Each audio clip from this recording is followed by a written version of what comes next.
نہ جانے میرے دل میں کیا بات آئی کہ میں اس شیشے سے جھانک کر اندر دیکھنے لگی۔ کمرے کے اندر 2 چارپائیاں موجود تھیں۔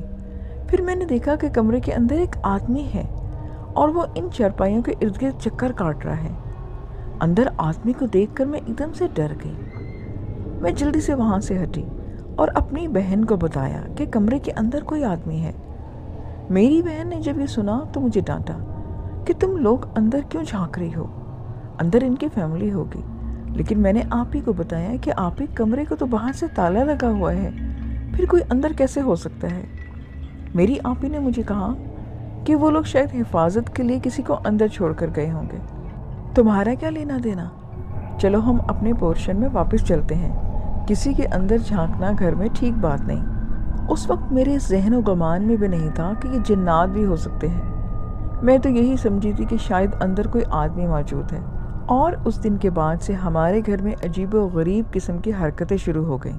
ایسا ہوا کہ ایک دن میں کچن میں کام کر رہی تھی اور میری بڑی بہن میرے پاس آئی اور مجھے کہنے لگی کہ تم یہاں ہو تو پھر کمرے میں کون تھا؟ میں نے کہا کہ آپی میں تو کب سے کچن میں کام کر رہی ہوں۔ تو وہ کہنے لگی کہ نہیں ابھی میں نے تمہیں اپنے کمرے میں ہی دیکھا ہے، میرے کمرے سے باہر نکلنے لگی تو تم کمرے کے سامنے ہی کھڑی تھی، مجھے دیکھ کر تم ہنسی اور کھڑکی کے پردے کے پیچھے چلی گئی، پھر تم نے پردے کے پیچھے سے مجھے ایسا کیا اور اپنی طرف بلایا۔ جب میں وہاں گئی تو وہاں تم تھی ہی نہیں، مطلب کوئی بھی نہیں تھا۔ میں یہ چیز دیکھ کر ڈر گئی اور بھاگ کر یہاں آئی ہوں۔ باجی کی طرف دیکھا تو واقعی وہ بہت ڈری ہوئی تھی۔ خیر پھر یہ بات آئی گئی ہو گئی اور کچھ دن کے بعد ایسا ہوا کہ میں صحن میں بیٹھی ہوئی تھی اور کپڑوں سمیت ہی میں وہاں پر نہ آ رہی تھی۔ مجھے ایسا محسوس ہوا کہ جیسے کوئی مجھے دیکھ رہا ہے، اور میں نے جب ادھر غور سے دیکھا تو اوپر والے کچن کی کھڑکی سے کوئی نیچے ہمارے صحن میں جھانک رہا تھا۔ اس بندے نے بہت بڑی پگڑی پہنی ہوئی تھی، عجیب سا کوئی بڑی عمر کا آدمی معلوم ہوتا تھا۔ وہ مجھے نہاتا دیکھ کر ہنس رہا تھا۔ میں جلدی سے ایک سائڈ پر ہو گئی۔ مجھے اس بندے پر غصہ آیا کہ یہ کیسے کسی کے گھر میں اس طرح جھانک سکتا ہے۔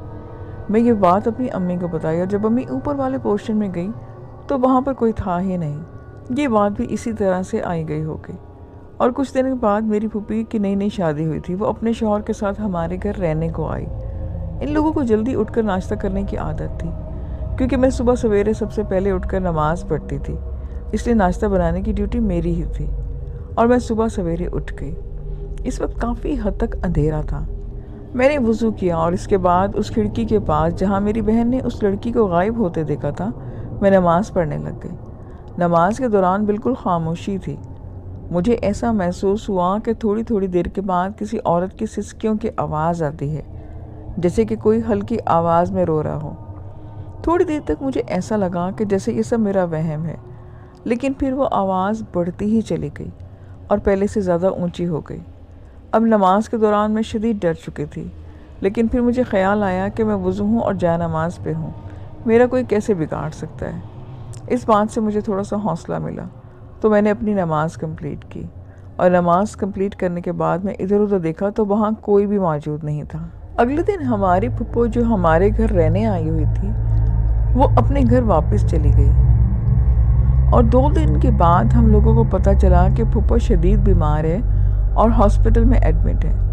میرے ابو اور امی ان کی تیمارداری کے لیے فوراً ان کے پاس گئے، اور اگلے دن خبر ملی کہ پھپھو مر گئی ہے۔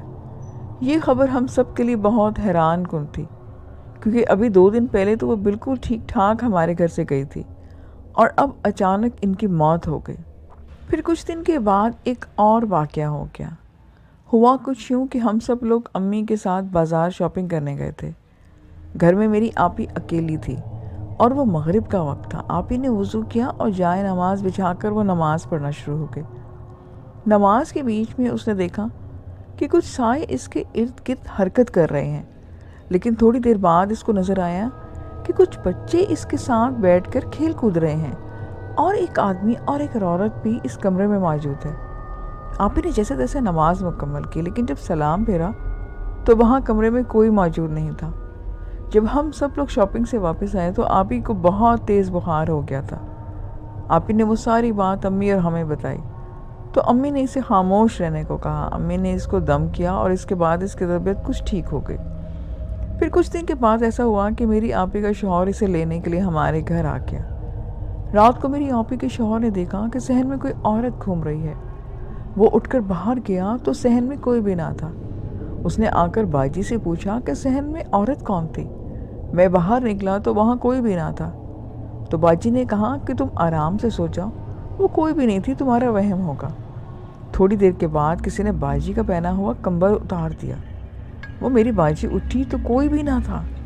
تھوڑی دیر کے بعد دوبارہ کسی نے کمبل کھینچ لیا تو باجی نے جب غصے میں اس کو کہا کہ کیوں تنگ کر رہے ہو، تو اس کے بعد دوبارہ نہیں ہوا۔ اور پھر ایسا ہوا کہ میری آپی اور میری چھوٹی بہن اوپر چھت پر کھیل رہے تھے تو اچانک ہم نے دیکھا کہ کہیں سے ایک چھوٹی سی مرغی آ گئی۔ حالانکہ ہمارے گھر کی چھت تو بہت اونچی تھی اور ساتھ والے گھر پر چھت لگتی بھی نہیں تھی، پھر یہ مرغی کہاں سے آ گئی؟ ہمارا باہر کا دروازہ اوپن تھا اور وہ ہمیشہ ہی بند رہتا تھا، اس لیے نیچے سے بھی یہ مرغی نہیں آ سکتی تھی۔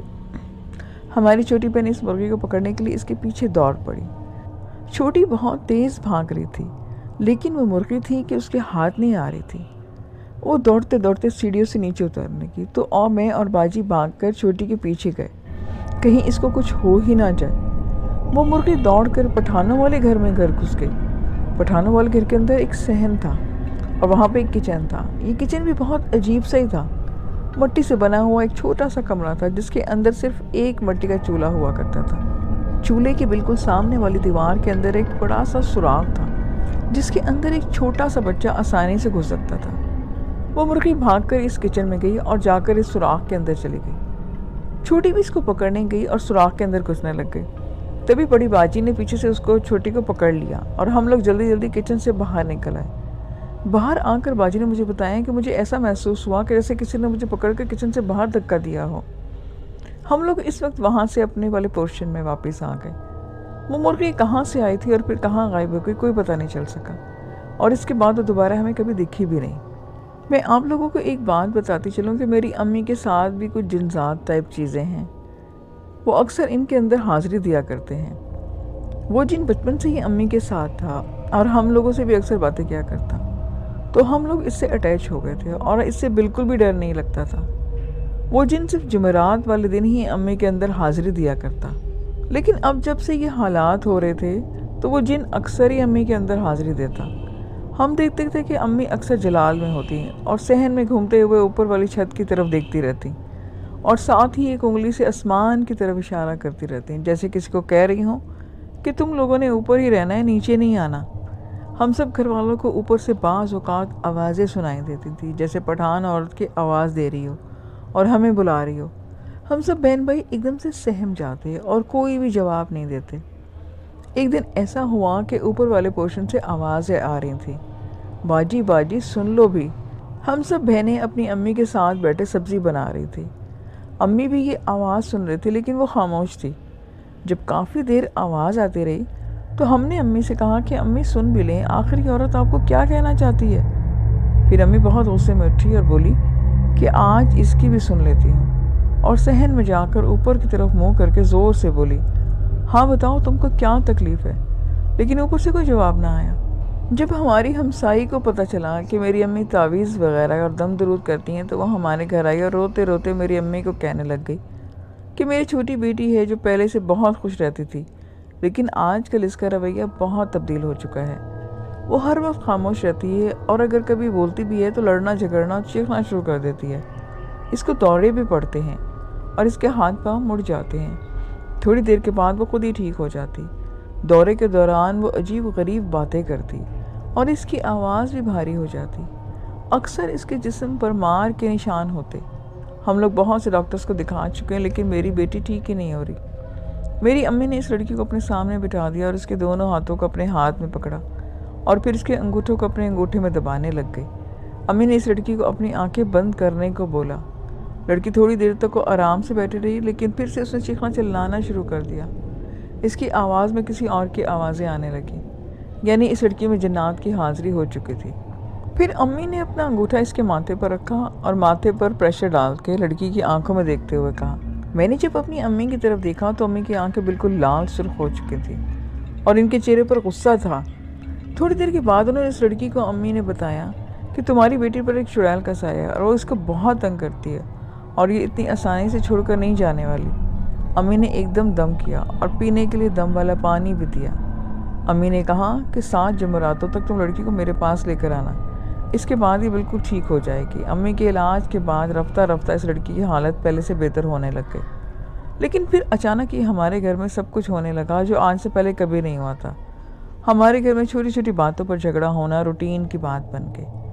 ہم سب بہت پریشان تھے کہ آخر یہ کیا ہو رہا ہے۔ میرا ایک بھائی ہے جو اکثر رات کو نماز پڑھتا، نماز کے بعد اس نے ایک تسبیح اٹھائی اور تسبیح کرنے بیٹھ گیا۔ یہ رات کا وقت تھا۔ اسی دوران اس نے دیکھا کہ ایک عورت صحن میں چلتی ہوئی آئی اور اس کے بالکل سامنے آ کر کرسی پر بیٹھ گئی۔ میرے بھائی کو دیکھ کر وہ ہنس رہی تھی۔ اس کا چہرہ بھی بالکل عجیب سا تھا، جیسے کوئی مردہ ہو۔ یہ ایک بڑی عمر کی عورت تھی، اس نے سفید لباس پہنا ہوا تھا۔ جب وہ اس طرح میرے بھائی کی طرف دیکھ رہی تھی تو میرا بھائی بہت زیادہ ڈر گیا اور وہ زور زور سے آیت الکرسی پڑھنا شروع ہو گیا۔ پھر وہ عورت میرے بھائی کے سامنے سے اٹھی اور کمرے میں ایک پردے کے پیچھے چلی گئی۔ اس وقت کمرے میں مکمل اندھیرا تھا اور بس صحن کی لائٹ آن تھی۔ جب میرا بھائی اٹھا اور پردے کے پیچھے سے جھانک کر دیکھا تو وہاں پر کوئی بھی موجود نہیں تھا۔ ہم سب دوسرے کمرے میں تھے۔ بھائی ہمارے پاس آیا اور اس نے ہمیں یہ ساری بات بتائی۔ اس کے بعد ایسا ہوا کہ ہم سب لوگ کمرے میں بیٹھے ٹی وی دیکھ رہے تھے۔ میں نے امی کو کہا کہ مجھے نیند آ رہی ہے اور میں دوسرے کمرے میں سونے چلی گئی۔ امی نے کہا کہ بیٹا تم کمرے میں جا کر نہ سو، یہیں ہمارے پاس سو جاؤ۔ تو میں نے امی کو بولا کہ یہاں ٹی وی کی آواز ہے اور میری نیند خراب ہوگی۔ میں جا کر دوسرے کمرے میں لیٹ گئی اور کمرے کی لائٹ بھی جل رہی تھی۔ میں گہری نیند میں تھی، لیکن مجھے محسوس ہوا کہ جیسے کسی نے میرا سانس روک دیا ہے، اور جب میری آنکھ کھلی تو بستر سے اٹھی تو میں جیسے چلنے لگی تو میری ٹانگوں میں بالکل ہی جان ہی نہ تھی۔ میں وہیں پر زمین پر گر گئی۔ پیاس کی شدت سے میرا گلا بھی بالکل سوکھ کر کانٹا ہو چکا تھا۔ میری آنکھوں سے آنسو نکل آئے۔ میرا بس چلتا تو میں دوڑ کر کمرے سے باہر نکال جاتی، لیکن میرے جگہ سے ہلنے کی بھی مجھے ہمت نہیں تھی اور نہ ہی میرے گلے سے میری آواز نکل پا رہی تھی۔ پھر میں نے اپنی بڑی مشکل سے اپنے آپ کو گھسیٹ کر دوسرے کمرے تک آئی۔ میں نے دروازے کو زور سے پیٹا۔ میری بہن کمرے سے باہر نکلی تو میری حالت دیکھ کر چیخنے اور رونے لگی کہ پتہ نہیں اس کو کیا ہو گیا۔ پھر امی ابو باہر نکل کر آئے اور مجھے اٹھا کر کمرے میں لے گئے۔ مجھے پانی پلایا تو میری جان میں جان آئی، لیکن میری ٹانگیں ابھی بھی کام نہیں کر رہی تھیں۔ امی کافی دیر مجھ پر دم کرتی رہی اور جب حالت میری بہتر ہوئی تو امی کو سارا میں نے واقعہ بتایا۔ اس رات میں اپنے امی اور ابو کے ساتھ ہی سو گئی۔ ہمارے ابو نے ساری زندگی کبھی بھی میری امی پہ ہاتھ نہیں اٹھایا تھا، لیکن اس دن لڑائی اتنی زیادہ ہوئی کہ ابو نے میری امی کو ایک تھپڑ مار دیا۔ حالانکہ بات اتنی کوئی بڑی نہیں تھی۔ اب گھر میں بالکل وحشت کا ماحول ہو چکا تھا۔ ہم بہنیں بھی بہت ہی پریشان تھیں۔ اس وقت ہمارا بھائی گھر پہ نہیں تھا۔ جب شام کو بھائی آیا اور اسے پتہ چلا کہ ابو نے امی پہ ہاتھ اٹھایا ہے تو وہ ابو سے لڑنے لگ گیا۔ ابو اور بھائی کی لڑائی اتنی بڑی کہ پورا محلہ اکٹھا ہو گیا۔ آخر کار ساتھ والے ہمسائے اور ابو کے بھائی کے ساتھ صلح کروائی۔ یہ دن ہمارے لیے بڑی ہی قیامت کے دن تھے۔ سب گھر والے بہت پریشان تھے۔ ہم لوگوں نے گھر میں کھانا بھی بنانا اور ایسے میں کام کرنا چھوڑ دیا۔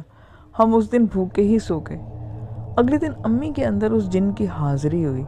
اس جن نے سب گھر والوں کو اکٹھا کیا اور بتایا کہ انسان مٹی سے بنا ہے اور ہم جنات آگ سے بنے ہیں، اس لیے جنات کے اندر غصہ تھوڑا زیادہ ہوتا ہے۔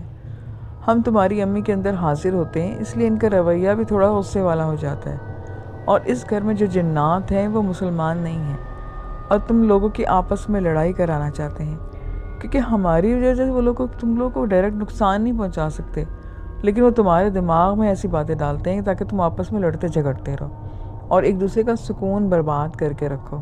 اگلے دن ابو اور امی اور بھائی نے مل کر نیا گھر تلاش کرنا شروع کر دیا۔ نیا گھر تلاش کرتے کرتے ایک ہفتہ لگ گیا۔ نیا گھر بہت ہی اچھا تھا، لیکن اس گھر کے بالکل سامنے ایک مسجد تھی۔ گھر ملنے کے اگلے دن ہی ہم لوگ وہاں شفٹ ہو گئے۔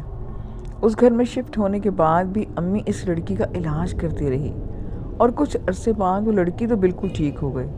نئے گھر میں شفٹ ہونے کے بعد ہم لوگوں کے معاملات بھی ٹھیک ہو گئے اور اب ہم بالکل سکون سے تھے۔ اب گھر کا ماحول بھی بہتر تھا۔ ان سب واقعات کو ہوئے اب 7 سال بیت چکے ہیں۔ میری امی اور ابو اس دنیا میں نہیں ہیں، مگر دوبارہ ہمارے ساتھ وہ جنات کے معاملات نہیں ہوئے اور اب ہم کافی سکون سے ایک ساتھ رہتے ہیں۔